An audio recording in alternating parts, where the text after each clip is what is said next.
A fama de santidade de São Bento se espalhou ainda em vida por toda a região, atraindo muitas pessoas a viverem no seu mosteiro. Um jovem entrando para o mosteiro, então, decidiu que queria ser santo como o seu mestre, e decidiu então fazer as mesmas práticas de ascese do seu mestre, e se orgulhava de fazer um jejum até maior do que o seu mestre. Vendo que esse jejum estava tornando esse jovem orgulhoso, então São Bento o convidou a fazer visita à casa de um homem. Chegando lá, o jovem se espantou porque na verdade era a casa de um leproso. Então logo chegaram lá, São Bento começou a tratar as feridas daquele leproso e chamou o jovem: vem me ajudar. O jovem falou: não, eu estou jejuando, eu não posso me sujar.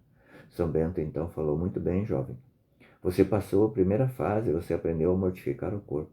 Agora é tempo de mortificar a alma, ou você terá perdido todo esse esforço. E mais, esse esforço vai servir de testemunha contra você.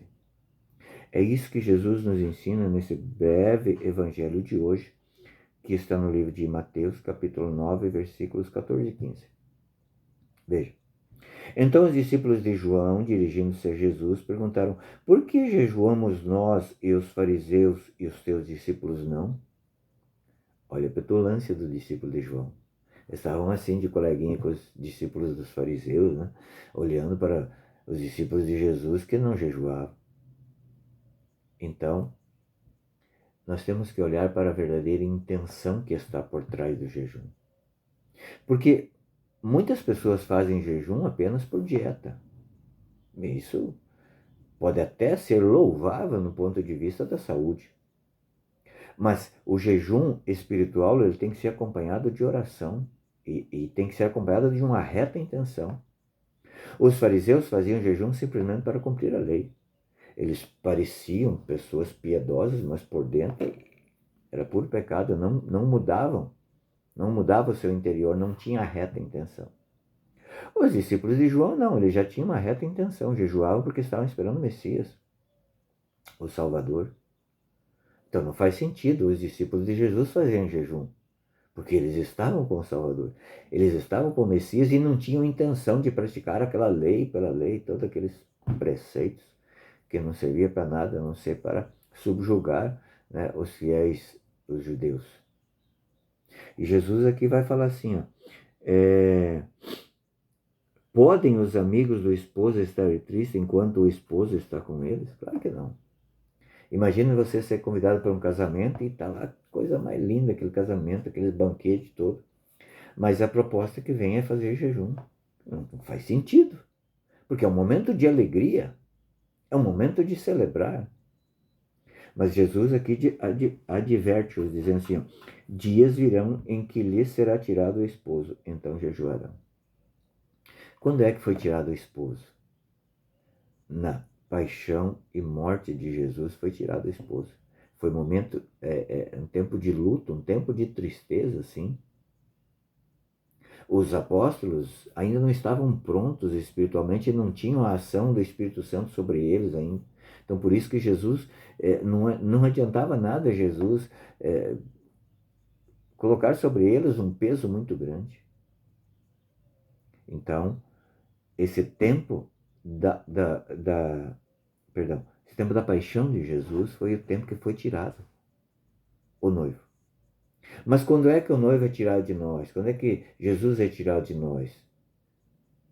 Jesus só é tirado de nós quando nós tiramos ele de nós, através do pecado mortal. E aí é que entra o verdadeiro sentido do jejum. Jejuar, mortificar, para colocar na cruz de Cristo. Está vendo? Esse lado aqui está Cristo, esse lado aqui é o meu. Aqui eu tenho que me colocar na cruz de Cristo, colocar o meu sacrifício, o meu jejum, a minha penitência na cruz de Cristo, com a reta intenção do desagravo dos meus pecados. Se o jejum é para você pesado demais, entenda que você está vendo, né, o jejum de uma forma unilateral. O jejum é um caminho de mão dupla. Eu ofereço para Jesus o meu sacrifício com reta intenção, me coloco na cruz de Jesus, com Jesus, E de volta Ele me dá a graça necessária para viver bem aqui e a recompensa no céu. Mas se eu me orgulhar do jejum que eu estou fazendo, eu perco tudo. A primeira fase é mortificar o corpo. A segunda fase é mortificar a alma. A igreja nos ensina que nós temos 3 inimigos, que é o demônio, o mundo e a carne. O demônio nos sugere tentações. O mundo nos apresenta essas tentações. Mas nós mesmos somos os nossos piores inimigos. É por isso que é necessário recuperar a hierarquia. Deus nos criou espírito, alma e corpo.